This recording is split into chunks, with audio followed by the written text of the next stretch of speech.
been telling you kanina na adaptability quotient. Kasi if you haven't noticed, guys, AI is all over the place. So we need to be able to adapt. Otherwise, hindi tayo makakasabay and nakakatakot na mapag-iwanan. Correct? So, first module is going to be about reframing your limiting beliefs. So, there are actually 4 leverages according kay Naval. So, yung first one is capital and labor. So, I always start with discussing this kasi a lot of you guys are sleeping on these leverages. So, sino sa inyo ang, let's say, merong millions na para makapagsimula ng business? Di ba? Hindi naman lahat. Meron ba sa inyo na maraming tao na pwedeng pakilusin? Of course not.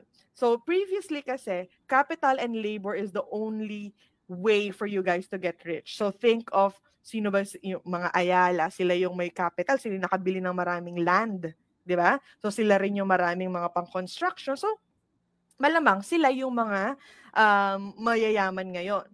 But then nag-iba. Okay? Meron na tayo ngayon new wave of millionaires na galing sa coding. Sino sa inyo ang marunong mag-code? Let me see in the chat. Marunong mag-coding, Code coding, Go. programming.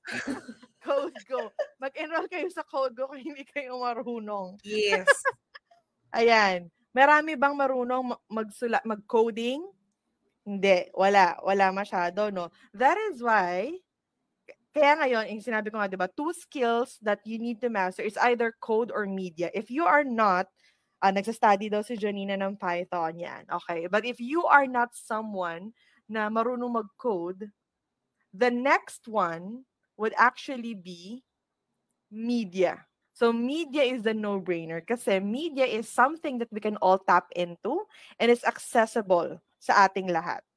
Do you guys agree? Kasi raise your hand kasi all of you guys here na naka-tune in, you have your smartphone, you have your computer, and you have access to the internet. And it's very, very relevant sa ating mga Pilipino. At ito ang ating top 10 richest vloggers. And would you have known na a decade ago, there are hundreds of jobs that didn't even exist before? Di ba? Who would have known na meron na ngayong mga UGC creators, 'di ba? May nag-hire sa atin na taga-gawa lang ng Facebook page, taga-comment, 'di ba? So ang dami pong mga jobs ngayon na didn't even exist a decade ago. So I wanted you to take this opportunity because the pandemic really prompted this major shift for a lot of workers and businesses. So yung mga skills na katulad ng social media management, anything that has to do with communication, editing of videos, and other digital content are really in high demand right now. So I know baka sabihin nila, ay baka sinasabi mo lang, syempre yan yung ginagawa mo. So let me share with you some statistics, mga information that around what really happened. Kasi we saw a demand for remote work because yung mga businesses who wanted to, of course, continue pa rin yung operations nila, they needed to hire. Diba? Siyempre, ayaw naman nilang mawala yung business nila. So, yes, magkakaroon ng recession, magkakaroon ng mga, tatanggalin nila yung mga workers nila, but then they want to keep their business going. So, who will they hire? Remote workers. And kilalang-kilala po ang Philippines na magagaling. 'Di ba? Alam na Yes. alam 'yan. Kaya nga 'di ba ang daming call center dito sa atin. Alam na alam nila 'yan na we are very magaling, hospitable, neutral yung accent, so madali tayo maiintindihan. Okay? So that means that freelancing can really be a profitable business, a profitable career, but it can really be tough for you guys to get started. And one of the best way to get started is by really using social media para ma-market ninyo yung mga services nyo. All right? So let's get to the facts because I really want to give you guys all the statistics. So here is a study conducted by GCash. Ayan, so pinakita nila dito ano ba yung platform na talaga nakakakuha ng trabaho ang mga freelancers. And it shows here that the source of job, ito dito sa taas, is that Facebook is the #1 source of jobs for freelancers. Okay, pangalawa lang po yung Upwork. Alam ko marami sa inyo nagbababad sa Upwork, ang dami sa inyong gusto ng may connects, 'di ba? Gumagastos pa ng connects. But then you can see here sa research na to, guys, 50% sa Facebook tapos 16% lang yung Upwork. Ang laki nung gap. Alright? So you're sleeping on Facebook groups. If hindi kayo active sa Facebook groups, you're missing out. Okay? Kasi ang dami pong mga clients na naghahanap doon. They don't necessarily post job openings, but they are engaged sa mga groups. They ask questions kapag nahihirapan sila. Hi, Tita Maridol! Oh, nag-send si Tita ng heart sa Facebook. Hindi ko kasi nakikita yung mga names sa Facebook dito sa sa Mag-open ka talaga StreamYard. ng Facebook. Nandun ako, hindi ako nakaano sa StreamYard. Ayan. So, thank you for the heart. Ayan. So, anyways, so it means that there is really a great chance na you can land clients sa Facebook. And ito napansin ko, based on my own experience, mas less yung resistance ng mga clients that I get from Facebook groups kesa dun sa Upwork. Sa Upwork kasi parang it's so impossible. Ang daming nangyayari. Ang daming kailangan. But of course, syempre, if you are all for security, kasi syempre, di ba sa Upwork, makikita mo dun kung verified, less yung scam, but you have to do your due diligence. Syempre, hindi mo pwedeng tatanga-tanga tayo, guys. Naku, sinabi naman ni Edina, kailangan daw active tayo sa Facebook group. Hala, na-scam. Pag pinapabayad kayo, huwag niyo nang i-go. Diba? Konting, think. Ayan, mama, nanonood ka, diba? Huwag ka magpapaskam sa Facebook Marketplace. Correct. Basta kayong magbabayad, ganyan, wag na, okay? You have to do your due diligence. Mararamdaman nyo naman, i-check nyo. I-stalk nyo yung profile ng client. Check nyo kung legit ba, may business ba talaga siya, may website ba. Alam nyo yon. So that is due diligence. But this is just a proof na Facebook and social media actually work. So for those of you guys na active din sa Instagram, you can also do that. Okay? Marami din akong friends na nakaka-close ng clients. Si Mia nga, marami nag-approach sa kanya sa Instagram. 'Di ba? Yes. Totoo yan. You have to be very, optimized, active sa mga ganyang platforms kasi sila na mismo yung lalapit sa inyo. Okay? Ayan. So these are all good to know, but we all know naman na there's so many content creators, di ba? Ang dami na nagpo-post ng services nila, ang dami na gumagawa ng content. So how can I possibly stand out? Now, let me give you another statistics. I love numbers, guys. There are 4 billion social media users globally. Pero 0.004 lang doon ang creators. So that means na only 2% have more than 100,000 followers. So kung kami nga, pagka-compare nyo kami ni Mia, ang layo. 15K ako sa TikTok, si Mia nasa 300 something na, di ba? But I can still cater sa mga businesses. Marami pa rin mga nag-reach out sa akin ng mga businesses. Kahit na ito lang, very cutesy lang yung following ko. Okay? So it doesn't matter, guys, if wala kayong 100,000 na followers. Okay? So if you think that you are late, or you're too old or too young, you are wrong. Okay? Kasi the freelancer and the content economy here in the Philippines will continue to thrive. Wala pa nga sa atin yung TikTok fund eh. So, for those of us na nagsisimula na sa TikTok fund, we have so much, nakapag-ready na. So, once na nandito na yung TikTok fund, ay, talaga sinasabi ko sa inyo, guys, hindi na kami lalabas ng bahay. Gawa na lang kami ng gawa ng content. 24/7. Diba? Kasi nag-aantay na lang kami na magkaroon ng TikTok funds dito. Magkakaroon ba? Feeling ko naman. Let's hope for the best. Diba? Para naman, kasi nasa US pala, if na-ban talaga ang TikTok sa US, mag-expand sila ng market for sure. Ayan. So again, this means that you are in the right place and at the right time, guys. But the question is, do you have the right mindset to embrace the cringe and start creating content? Ito naman yung lagi nagiging problema. Marami akong mga mentees and mga friends na nagsasabi na, yes, I really want to start building my personal brand. But the thing is, nakaka-cringe makita si self. I don't wanna see myself. O kaya naman yung iba, ayoko marinig yung boses ko. Sa umpisa lang yun. Ayoko makita, di ba? Pero who would have known? Ikaw ba, Mia, have you ever envisioned yourself to be a content creator? Ay, hindi talaga. Hindi talaga. No. Pero di ba, you love speaking. You love teaching, yes. being in front of people. Ayan. Yes. Extrovert talaga ako. Oo. Pero parang nakita mo ba yung sarili mo na, shucks, I will be building following. Di ba? Hindi. But talaga. Then, you go with the flow and you saw the opportunity. So, you push yourself. Di ba?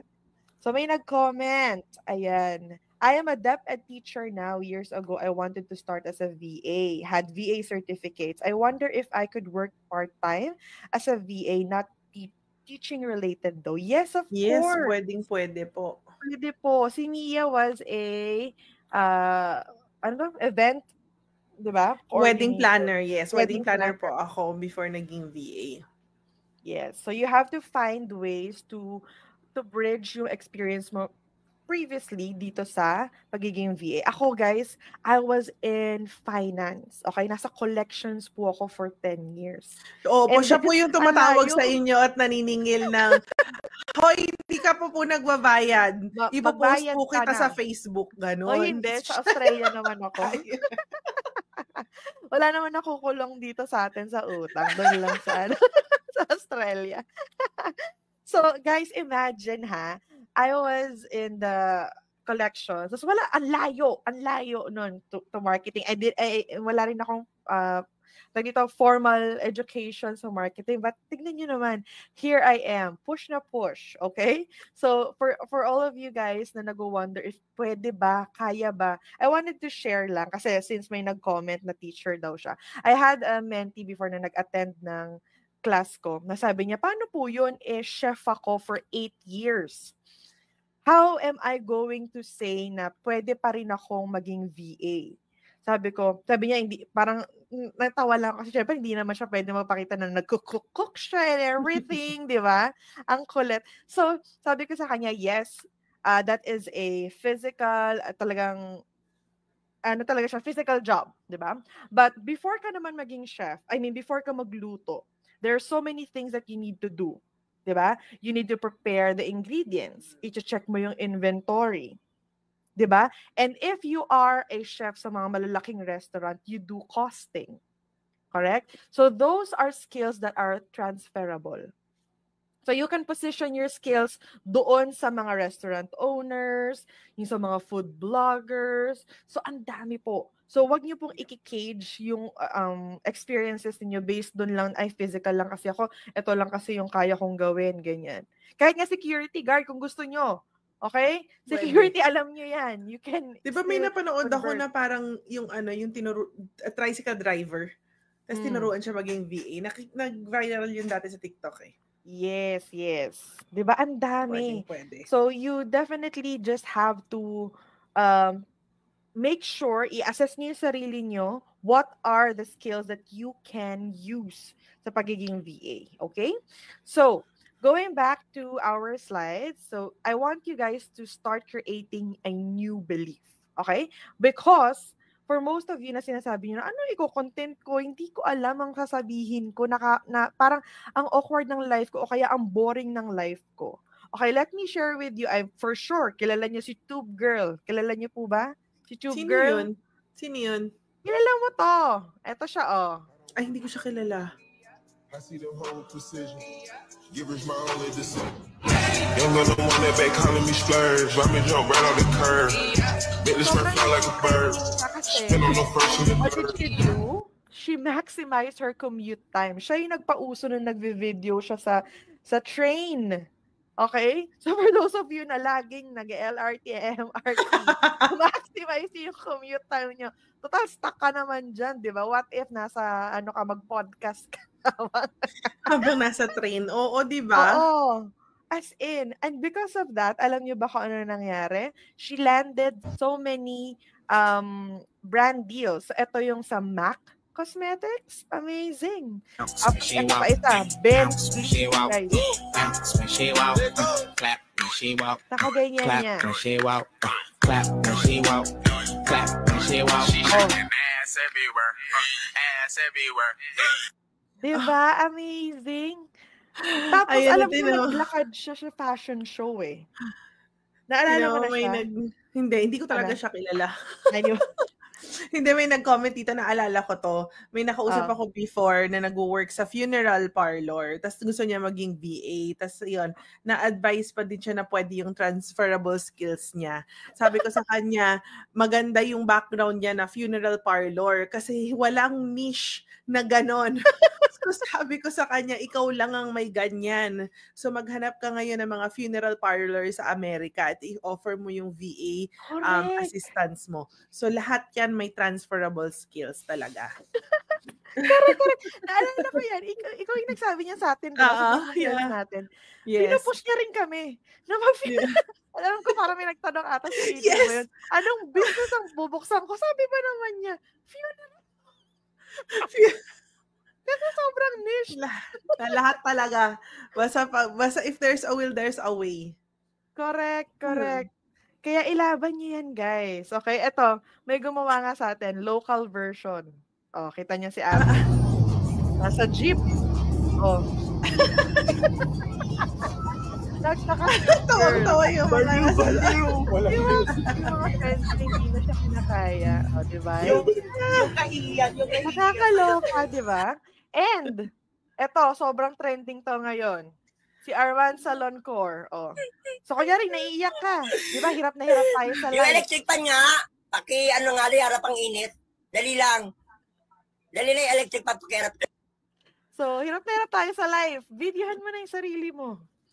Alam mo ba, sobrang trending siya ngayon. Sobrang daming may gusto ng content. Kasi anong ginagawa niya? Umiiyak lang siya.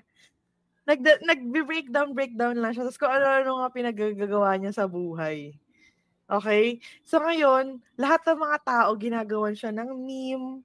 'Di ba? Lahat ng mga tao ngayon tuwa sa kanya. Sobrang nakakatawa. And for those of you na parang sasabi, naku, hindi naman po ako makakaiyak-iyak. Hindi ko naman po kaya yan. O sige, for sure, naalala nyo to nung pandemic. Kilala nyo ba? Ito pa lang, alam ko may idea na kayo. Yung sikat sa TikTok? Yes. Sobrang sikat sa TikTok. Malamang sikat sa TikTok yan. Oo. Siya si Kaby Lame. Yun. Hindi siya nagsasalita. Di ba, puro ganun lang siya. Super obvious lang yung pinapakita niya na ano ba ito, di ba?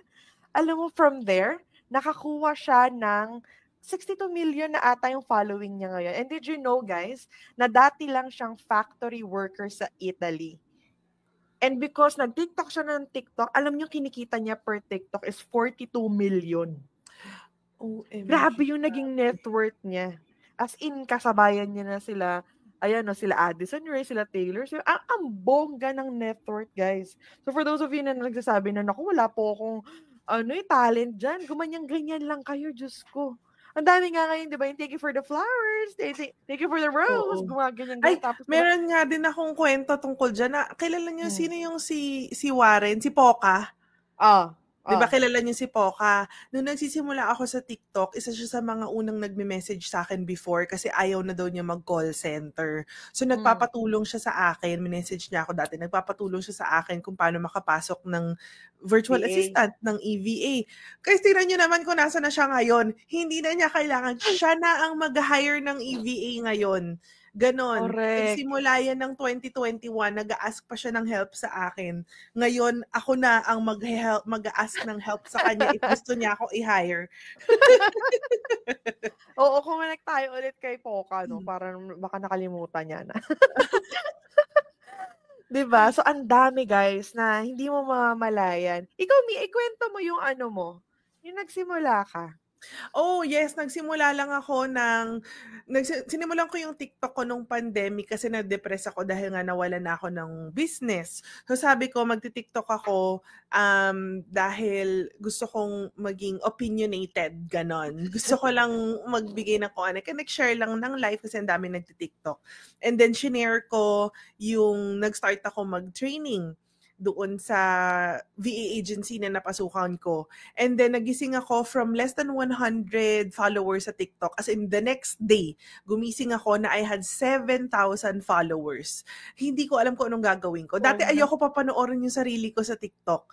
Ngayon, wala na. Sanay na ako sa mukha ko, sa boses ko, ganyan. Dead man na. Dead man na. Nawala yung sound mo, my dear.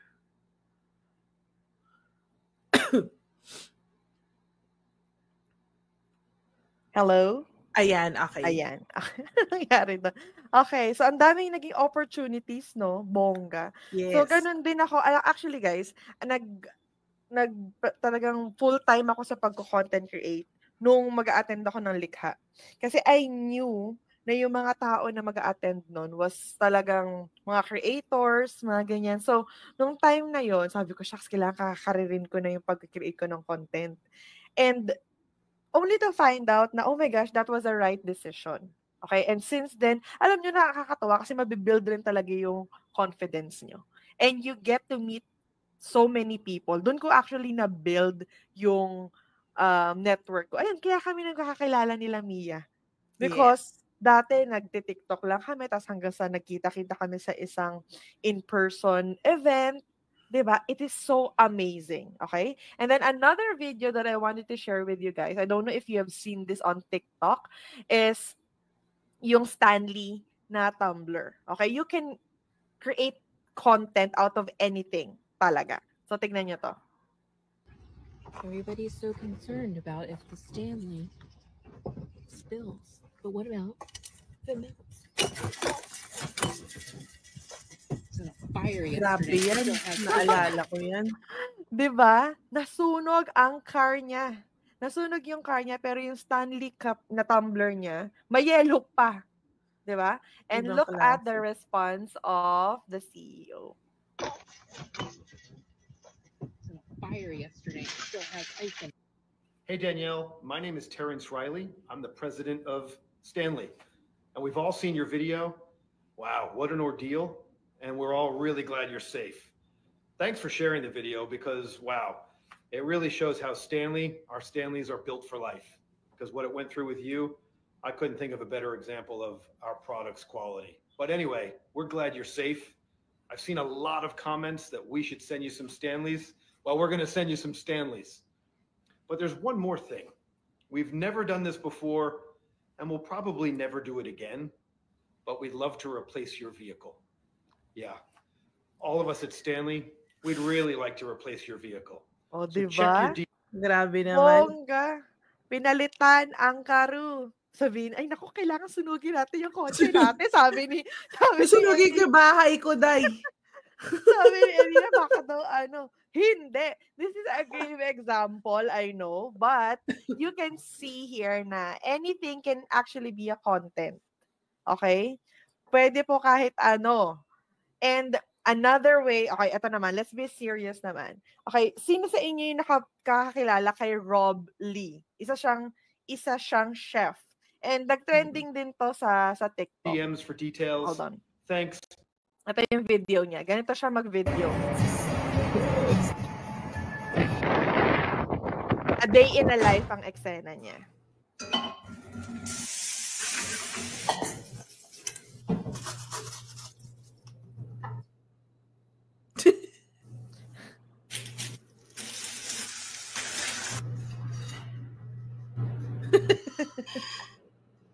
O, divine. Basta, ganyan ang content na ginagawa niya. So, si Rob Lee kasi, creative siya who didn't wait for clients to come knocking. Instead, ginamit niya yung social media niya para mag-create na parang portfolio. Okay? Kasi gusto niya maka-attract ng high-profile na clients. Pero instead of waiting for someone to hire him, ayun nga, nag-post sa social media until magkaroon na, may mag-reach out sa kanya. And ito ang nangyari sa kanya, guys. May nag-create ng content sa kanya.